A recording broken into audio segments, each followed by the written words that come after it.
Welcome to the Defense and Aerospace Report. I'm Vago Muradian here at the Navy League's annual Sea Air Space Conference and Trade Show outside Washington, D.C. in National Harbor, Maryland, where our coverage is sponsored by Fincantieri, Huntington Ingalls Industries, and Leonardo DRS. And we're honored to have with us the United States Navy's the military deputy to the Navy Acquisition Chief, Vice Admiral Dave Johnson. Sir, great. Hi, Vago. Thanks for talking to me today. Thank you very, very much for taking time to talk to us.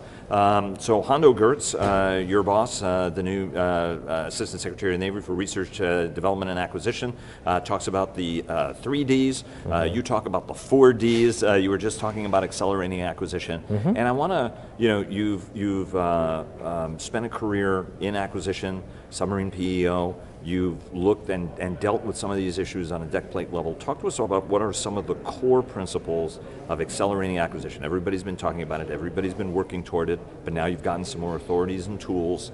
Talk to us about how you get there. Great question, Vago. It's something that I'm very passionate about, and as you saw in the last panel, we have a team of folks that are very passionate, my PEOs, and actually the requirements folks that are very passionate about that. If you're going to accelerate acquisition, you have to have the right people to accelerate acquisition, the fourth D in the Hondo 4Ds, and it really is about getting people who have the right experience, the right perspective, the right skills, and the right tools to go and actually execute accelerated acquisition. Air Force did a great study on owning the technical baseline. If you look at that, the way you get rapid acquisition done, so people who want to acquire things rapidly have to make risk-based decisions. You have to have some experience if you're going to understand that risk and manage the risk as you go and accelerate delivering capability. Because I think accelerating acquisition only looks at one of the long chain, really the kill chain of an idea all the way to delivering a capability to the warfighter, our sailor or marine at the end. An accelerating acquisition piece means the requirements piece also has to get worked. But you need to have people who understand this system. They can make a risk-balanced decision, and they can make the right decision at the right time with the right risk. So that's job one. Number two is you need to organize for rapid acquisition. We're moving that way. The Navy had a very firm foundation. We have a 2-pass, 6-gate process. We involved the requirements piece, but we also had already instituted a rapid acquisition process. We call it MACO, Maritime Accelerated Capabilities Office, or RPED, our experimentation. There are examples of that, like the MQ-25 tanker, Large Displacement Unmanned Undersea Vehicle, and Navy Laser family of systems. Those are examples of things that we've done to specifically identify programs that are enabled by rapid acquisition tenets.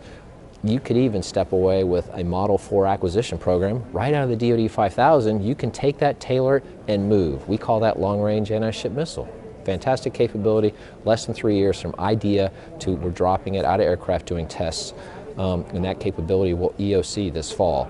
Very, very rapid acquisition, used a lot of the things that make rapid acquisition work. Short decision chains, empowered teams, close interaction with industry, well understood requirements, and a good reliance on the test end for modeling and simulation so that you can actually get this fielded capability with confidence out to the warfighter.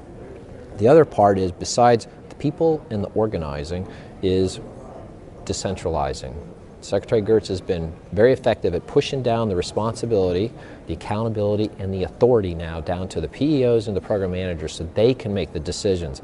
Now, one might say there's risk there. Right. Well, there is risk, but you give the people the right level of leverage, and then they have the right level of interaction with the senior leadership so that they can keep us involved with, hey, these are things that have to be looked at.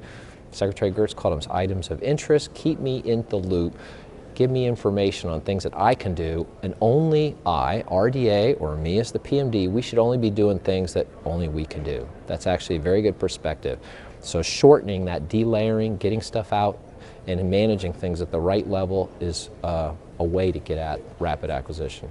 Do you feel, you made the point about people, and that was Better Buying Power's focus also was, right, build the people base again, which Frank Kendall worked very hard in the last administration, and you could argue that there were outputs, right, program cost levels went down steadily, so I mean there was something good that was happening there.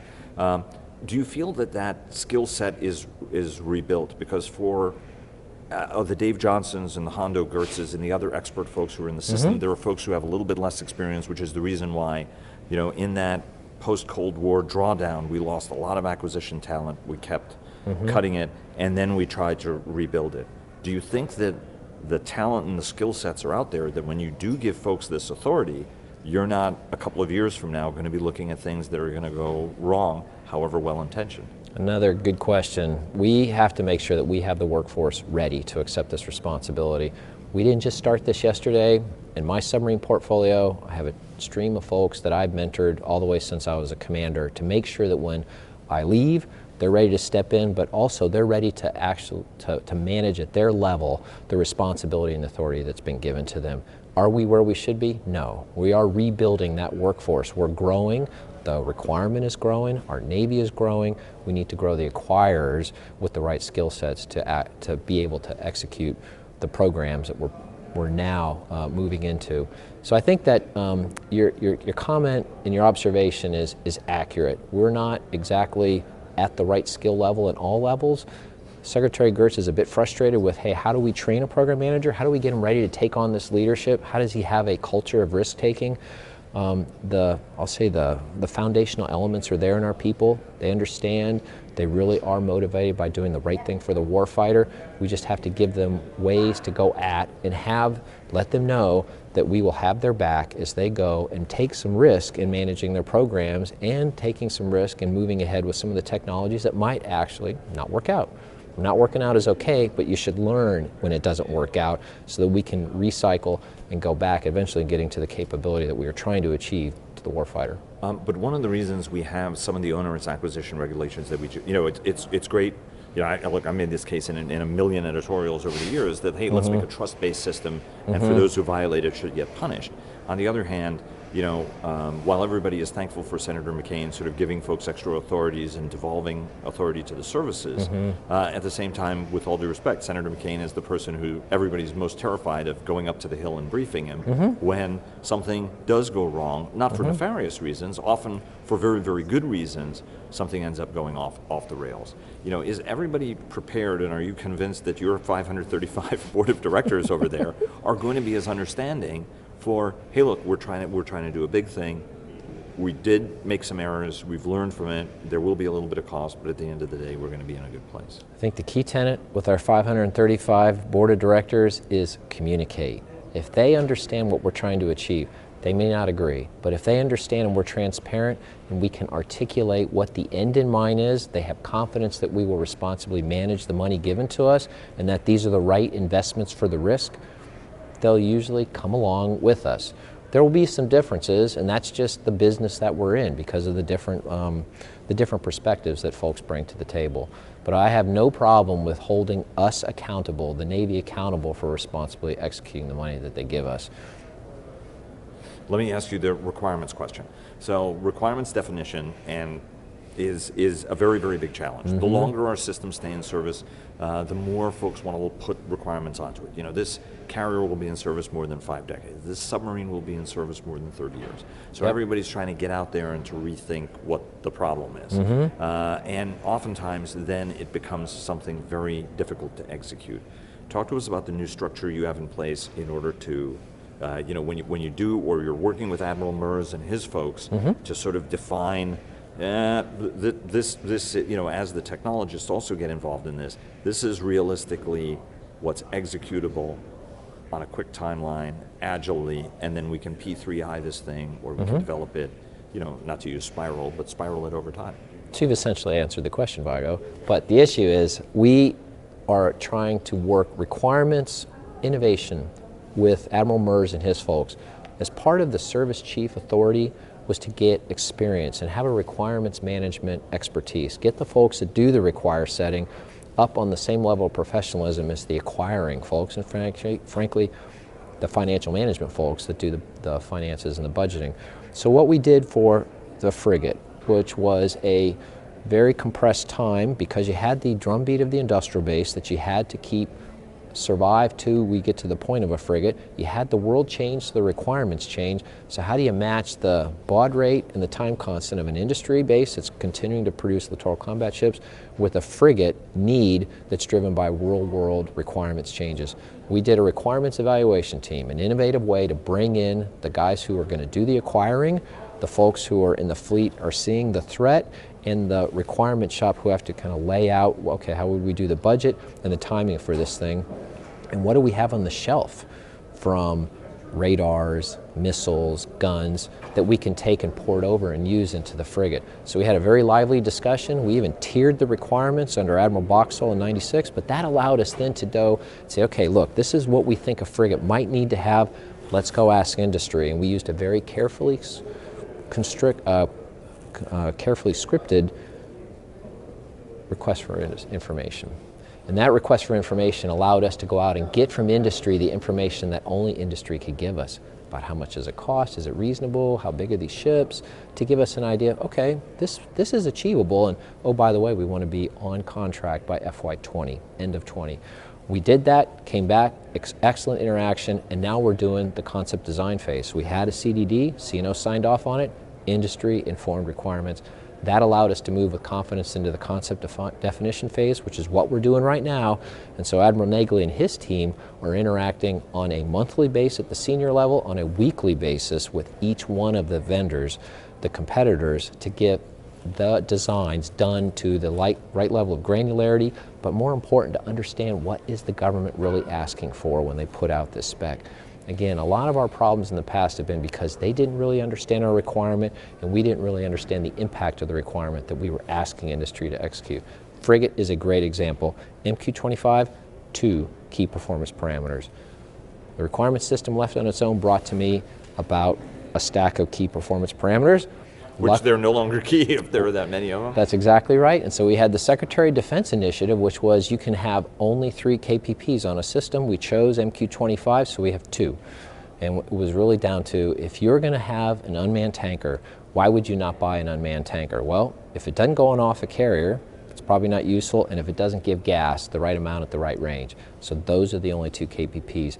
That is a first order effector of moving fast, because now I take those KPPs and push those down into specs. And now the industry is working on what we want. When I went and traveled and talked to folks like Northrop Grumman or GA, they said, tell us what you want. Don't tell us how to do what you want, just tell us what you want. It's a very wise advice, and that's something that we need to more ubiquitously apply across our acquisition and requirements enterprise. We're going to keep working this RET kind of approach because it gets us a rapid turn of the right requirement. Are you concerned that by cutting requirements down that far, that you may be incurring other sorts of costs, right?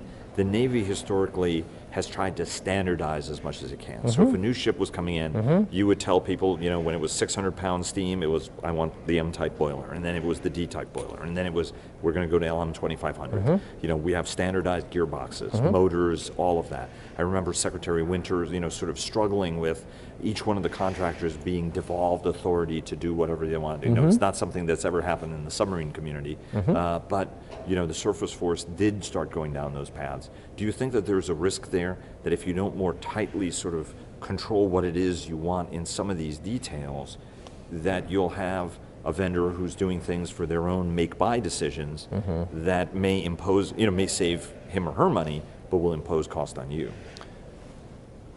I'll change the question to, look, you need to control what you need to control when you receive that platform as the capability you're contracting for. So we focused on common combat systems because in the way we fight and operate these ships, it's good if we have radars that are common, if we can use Mark 41 vertical launch cells that are common. We have the same kind of guns, so gun rounds. So the capability commonality helped us then allow the industry base to use their own innovative designs to meet the other things like damage, flooding, and stability, shipbuilding specs that apply to military vessels in the United States. We allowed them the open space to take and tool existing designs to shape what would then take that government combat system. Because if I differentiate on the combat side, I now have to train to unique things, I have to support to unique things, and frankly, I'm less capable at fighting this thing in an integrated fashion. If you got one thing out of this Aerospace conferences, we have to fight in a netted mode, so a SWO on a DDG-51 or the future frigate or a DDG-1000, you pick the platform, that person knows how to operate that gear because it's common across it, and that they can also work in a netted fashion. That frigate can now be a node for the Carrier Strike Group and support its integrated defense, it also has enough capability to operate by itself in a distributed operations environment.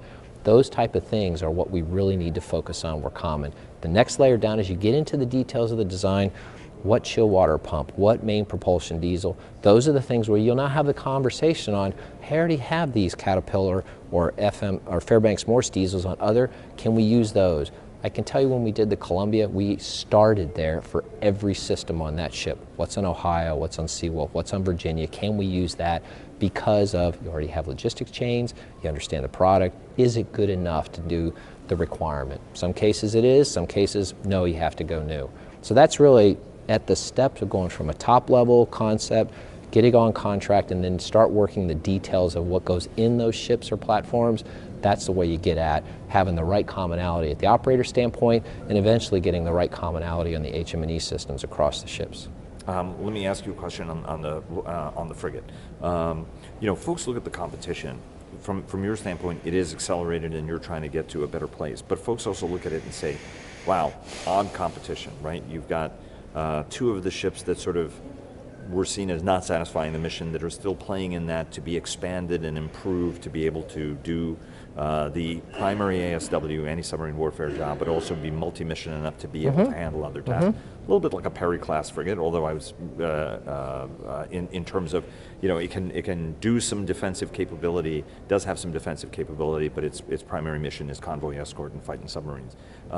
As you look at the competition, though, in full disclosure, two of our sponsors are involved in the frigate program, so it's Huntington Ingalls and Fincantieri. But how do you make some of these judgments?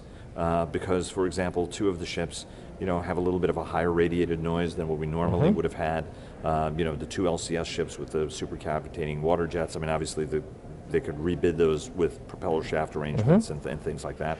One of the ships is an ASW optimized ship, which is the FREM design by Fincantieri. But then you have the Navantia, which is sort of more of a multi-mission Fig 7-ish. What are the primary? I just want to get a sense from you. Is it the anti-submarine warfare piece of it that's important? Is it the multi-mission part of it? Is it the growth space part of it?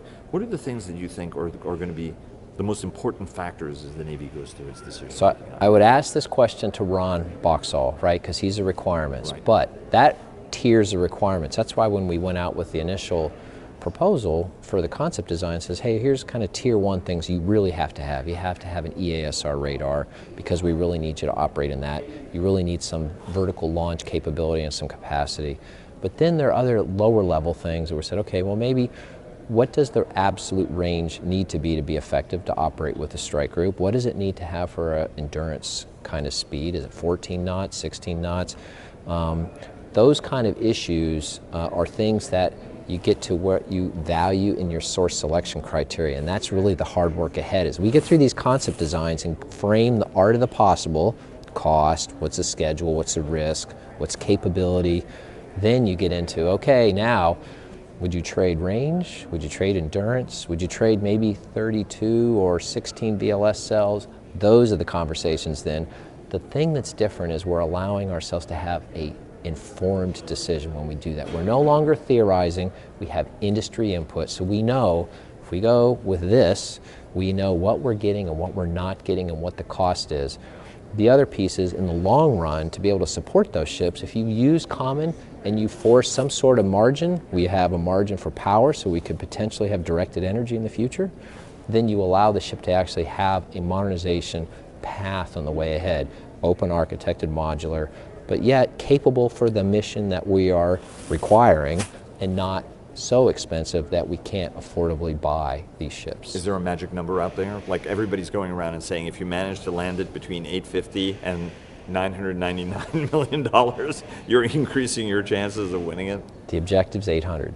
That's the objective. Right. I think when you look at what we get from the industry, we'll probably have people below 800, which is great because we have to, these ships have to be affordable. So would you be able to say that is the ASW part of it more important or the multi-mission part of it? Is it important to be a baby Burke or is it important for it to be an ASW ship? That's Ron Boxall's decision. Thank Admiral, you. Always a pleasure. Thanks very, very much, sir. I really appreciate it. Great. Thanks a lot, Vago. I appreciate it. Thank you.